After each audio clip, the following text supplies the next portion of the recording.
출애굽기 26장 30절 말씀. 너는 산에서 보인 양식대로 성막을 세울지니라. 아멘.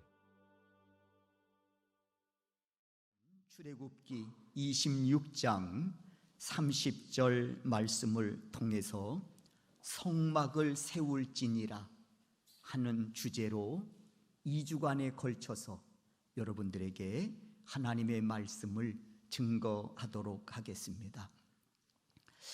한번 따라 하시겠습니다. 성막을 세울지니라. 네. 요셉이 형들의 미움을 받아 애굽의 은 20냥의 노예로 팔리움을 당했을 때 얼마나 당혹스러웠을까요? 그것도 모자라서 억울한 누명을 쓰고 죄수의 몸이 되어 감옥에 갇히게 되었을 땐 더더욱 절망스럽고 당혹스러웠을 것입니다. 이처럼 때로는 하나님이 행하시는 일로 인하여 당혹스러울 때가 있습니다. 하나님이 왜 이러시지? 내 형편을 다 아실 텐데 하고 말입니다. 여러분은 이런 경험 없으셨는지요? 오늘 본문의 경우가 그렇습니다. 지금 이스라엘 백성들은 출애굽한 지 2달하고도 15일이 지났습니다. 이제서야 겨우 시내산 아래에 도착했습니다. 천신만고 끝에 말입니다. 이때 하나님 모세에게 명하십니다. 너는 시내산으로 올라오라. 그리고 십계명을 주시면서 이를 지키라 하십니다. 그리고 이어서 말씀하십니다. 너는 내 백성과 함께 내가 거할 처소 성막을 지으라. 출애굽기 26장 30절의 말씀이지요. 너는 산에서 보인 양식대로 성막을 세울지니라. 모세, 얼마나 당혹스러웠겠습니까? 왜냐하면 지금 상황이 성막을 지을 수 있는 형편이 아니었기 때문입니다. 모세, 집을 지어본 경험도 없습니다. 그의 경험이란 광야에서 양을 40년 동안 친 경험밖에는 없습니다. 목동인 그에게 하나님께서 성막을 지으라고 하십니다. 이 상황 속에서 말입니다. 사실 이들은 출애굽부터 시내산까지 오는 여정 2개월하고도 15일간을 살펴보면 매 순간이 생사를 넘나드는 위험한 순간들이었습니다. 그리고 지금도 그 긴장의 끈을 놓을 수 없는 상황입니다. 뒤를 돌아보면 바로의 군대와 병거들이 재정비하여 언제 자신들을 추격해 올지 모르는 상황입니다. 가야 할 앞길을 보아도 막막합니다. 가야 할 길은 피 한 방울 내리지 않는 척박하고 황량하기 그지없는 광야입니다. 그것도 모자라서 곳곳에는 대적들과 사나운 짐승들이 복병처럼 숨어 있다가 언제 자신들의 생명을 해하고자 공격해 올지 모르는 위험천만한 상황입니다. 그럼에도 갈 길은 끝이 보이지를 않습니다. 이런 상황에 처해 있는 모세와 이스라엘 백성들에게 하나님 명하십니다. 출애굽기 26장 30절입니다. 너는 산에서 보인 양식대로 성막을 세울지니라. 사랑하는 성도 여러분, 누가 봐도 무리라고 여길 이 일을 왜 하나님은 명하셨을까요? 혹시 하나님께서 지금 이들이 처한 상황을 모르고 계신 건 아닐까요? 그건 아닙니다. 우리가 부르는 찬송의 가사처럼 하나님은 내 모든 형편을 다 아시고 헤아리시는 전지전능하신 사랑의 하나님이시기 때문입니다. 그렇다면 하나님께서는 왜 이들에게 성막을 지으라고 명하셨을까? 이유는 분명합니다. 성막을 통해 베푸실 은혜가 있었기 때문이었습니다. 사실 조금만 생각해 봐도 이들이 출애굽 과정에서 경험한 일들이나 아니면 그 후 이어지는 2개월하고도 15일간의 여정을 살펴보면 하나님의 은혜는 한순간도 이들에게서 떠난 적이 없었습니다. 그 여정을 살펴보십시오.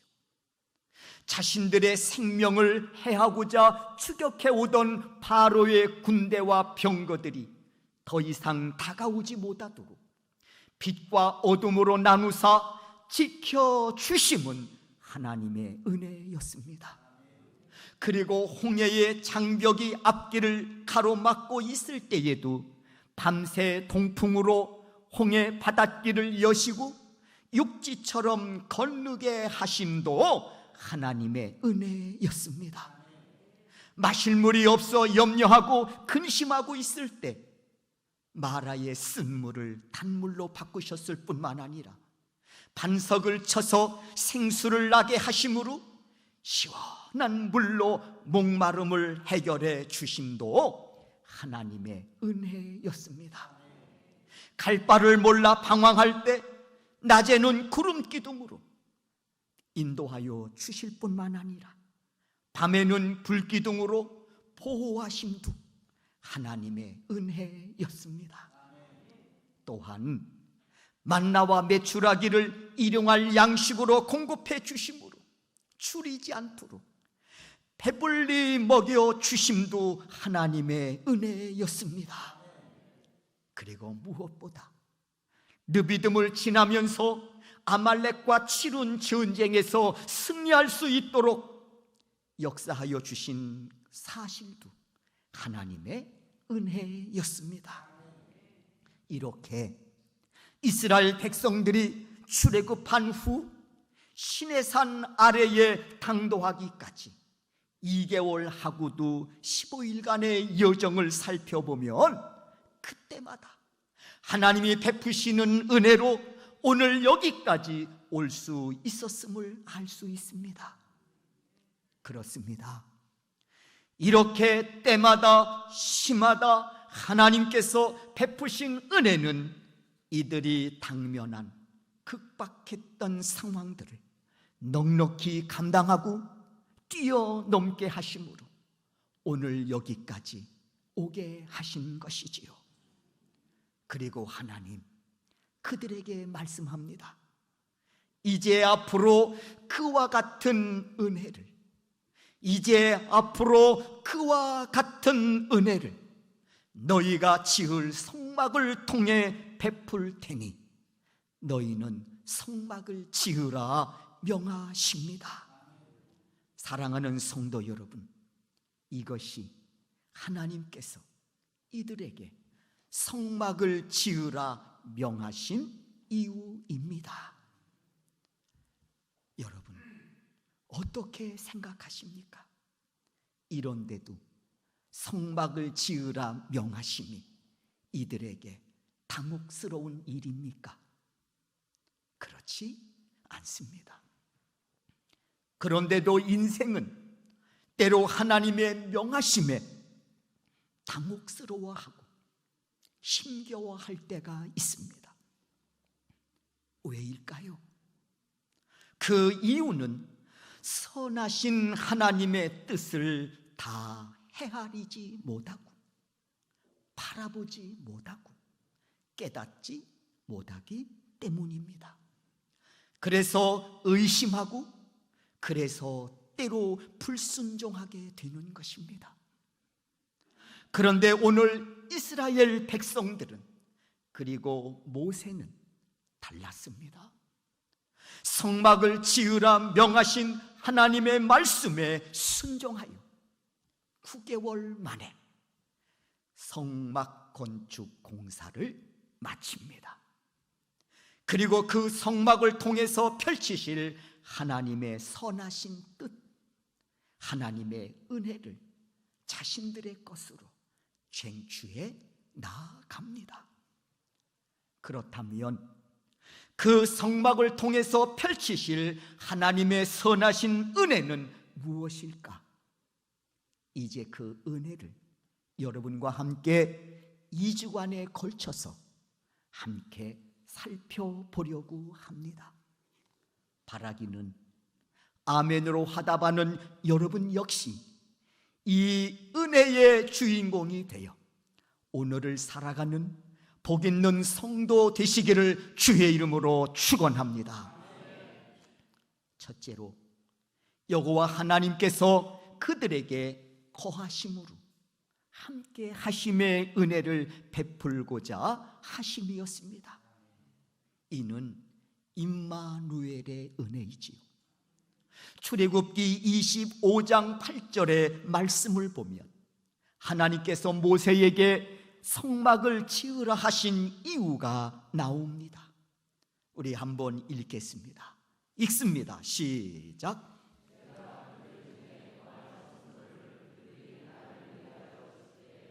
아멘. 그렇습니다.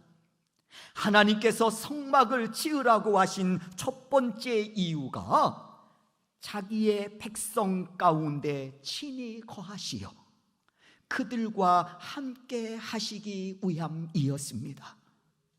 임마누엘의 은혜지요.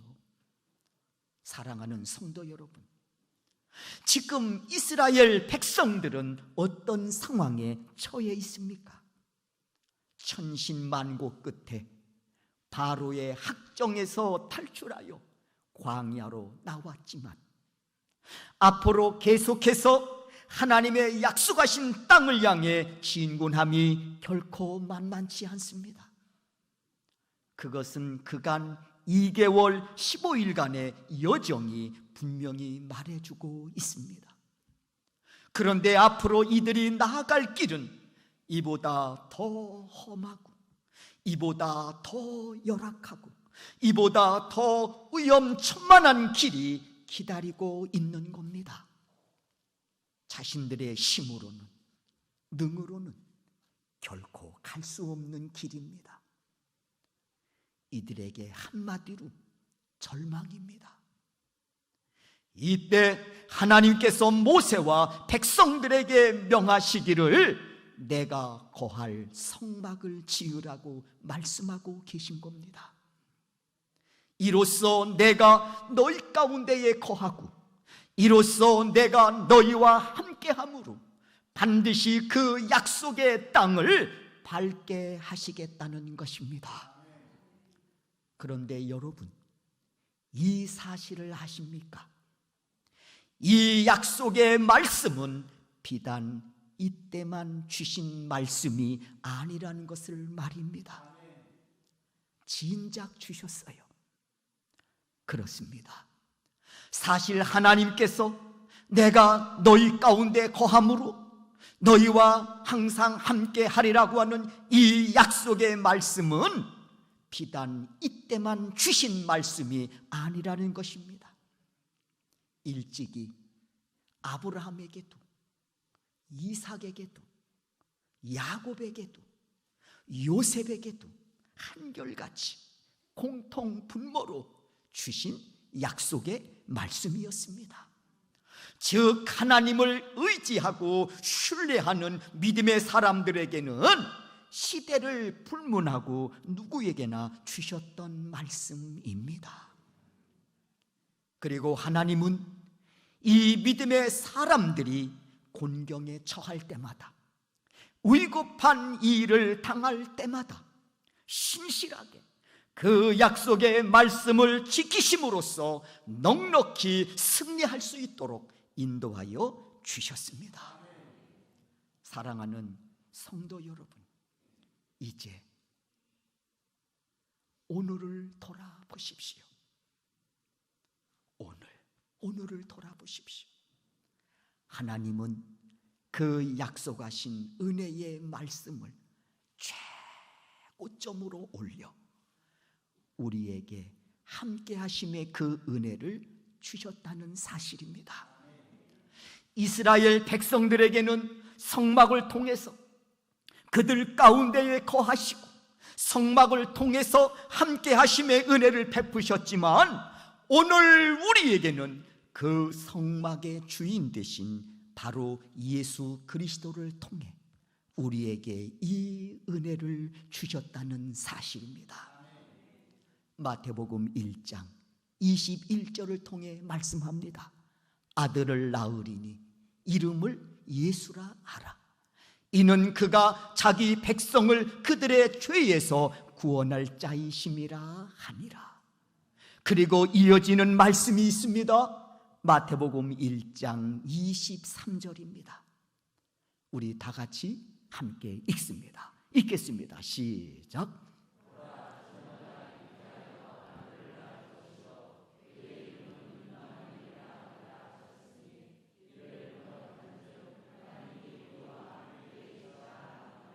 아멘.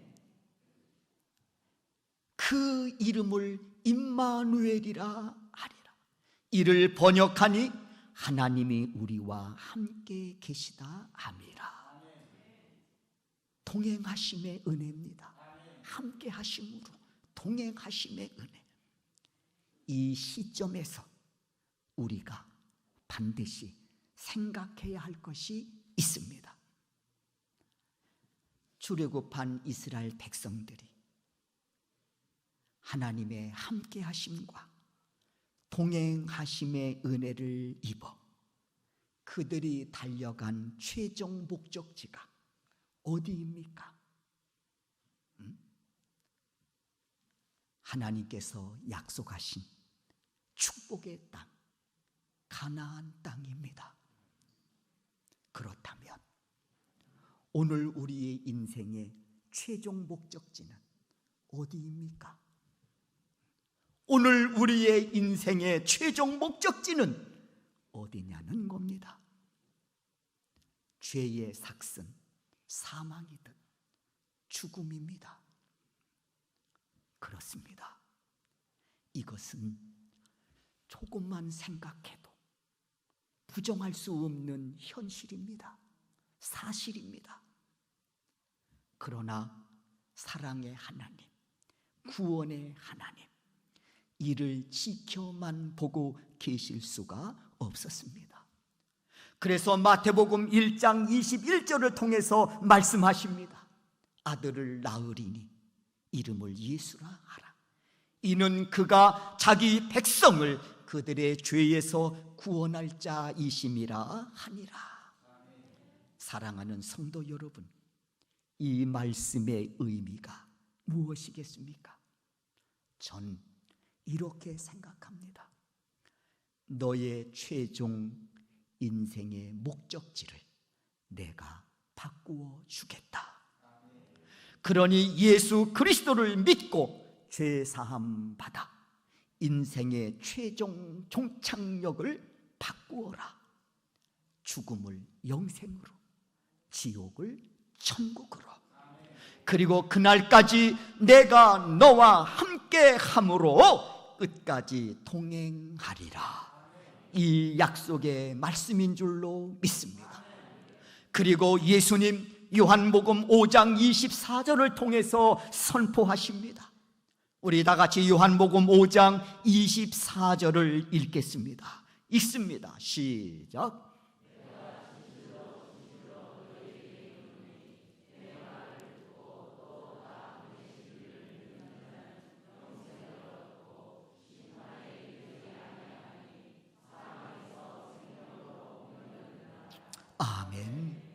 그렇습니다.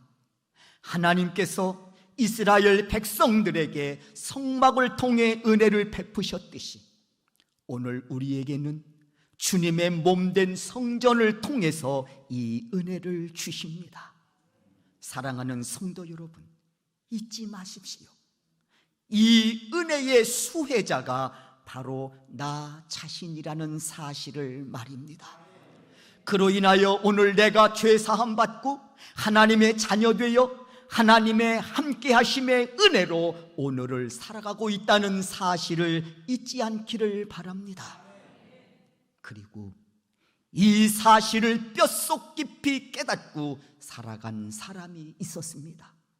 바로 사도 바울입니다. 그는 한평생 예수 그리스도의 십자가 대속의 은총으로 죄 사함의 은혜를 평생 가슴 깊이 새기며 그 은혜로 살았습니다. 매 순간 그 은혜를 기억하며 모진 유혹에서도 믿음을 지키고 모진 고난 속에서도 사명을 감당하며 달려갈 길을 달려갔습니다. 그리고 그 순간 또 하나 그가 잊지 않는 은혜가 있었습니다. 주님이 이 순간에도 나와 함께 하시고 주님이 이 순간에도 나와 동행하신다고 하는 사실을 놓지 않았습니다. 그런데 여러분 아시지요? 이 은혜는 오늘 우리에게도 동일하게 주어졌다는 사실을 말입니다. 사랑하는 성도 여러분, 그러므로 이 은혜를 잊지 않기를 바랍니다. 그리고 이 은혜를 받은 자답게 믿음의 정절을 지키고 주어진 사명을 완주하실 수 있는 여러분 되시기를 주의 이름으로 축원합니다. 그래서 바울이 인생의 여정을 마치는 그 끝자락에서 디모데후서 4장 7절에서 8절의 말씀을 고백하고 있습니다. 여러분에게도 이 고백이 여러분의 신앙이 되기를 바라며 오늘 설교를 마치려고 합니다. 우리 다 같이 디모데후서 4장 7절에서 8절을 읽겠습니다. 읽습니다. 시작.